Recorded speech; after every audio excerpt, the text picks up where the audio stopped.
Another day, another blessing. So good morning once again.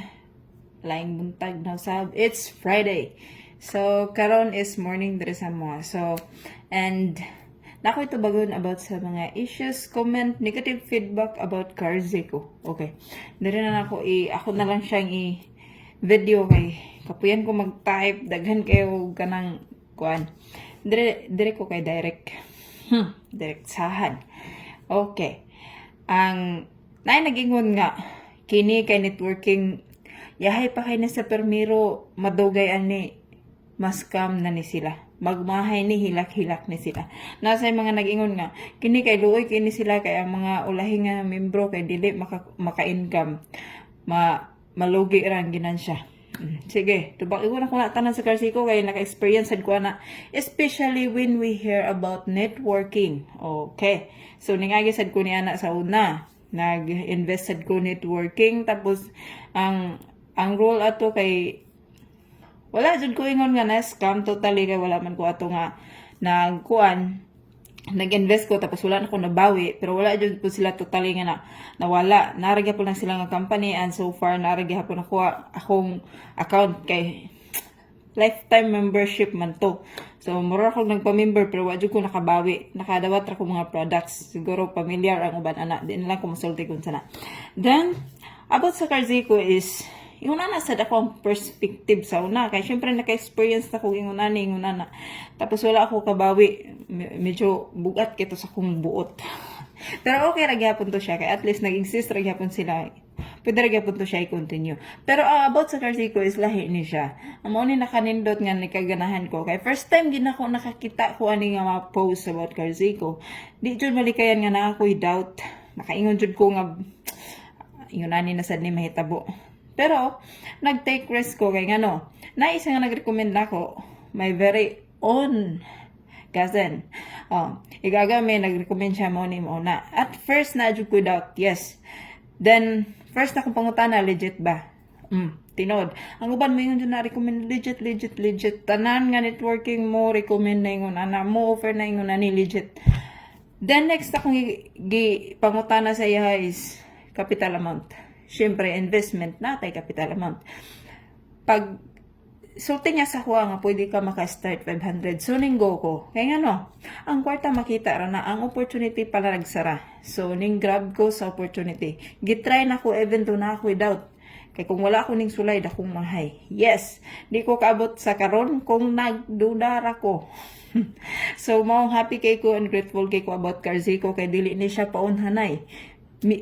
Maski pag wala kay membro, wala kay invite, as long as nagrent ka sa ilahang company, nagrent ka og car, nagbiyahe na siya permit 24/7, nagtrabaho na para sa imuha, maka-income ka, maka-withdraw ka. Mao ni nakanindot dre.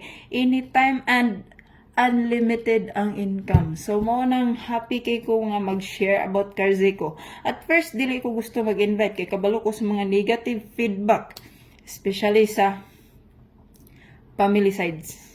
Family members, mga tao na kailan mo, mga friends. Yes, normal na siya nga i-reject ka. Once mag-recommend ka, kay makaingon din na sila, ay na ko kung na ako'y makita ang resulta. Normal na siya sa Pinoy.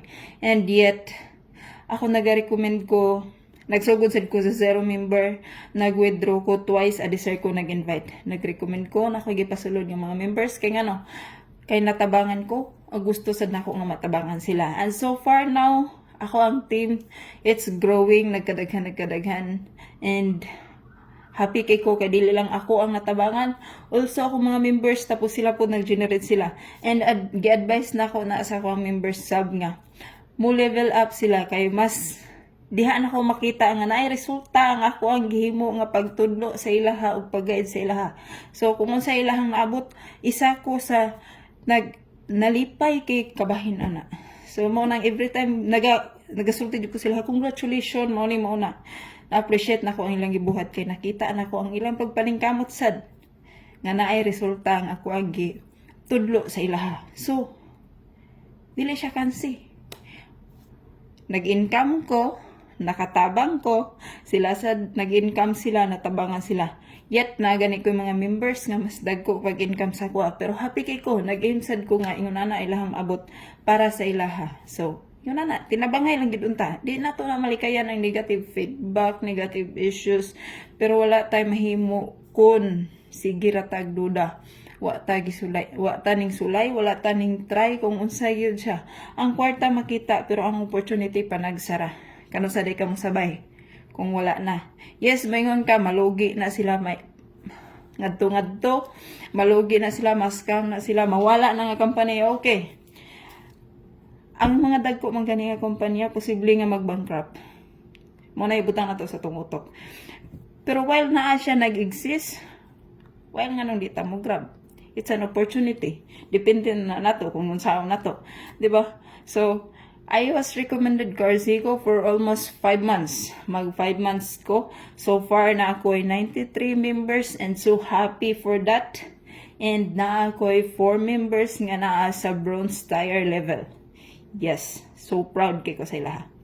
And nami daghang members nga upcoming, mga inquiries nga upcoming, nga gusto po na mo uplift, nga mag-level up kay gusto na ko, ug unsay akong naabot, maabot sad nila.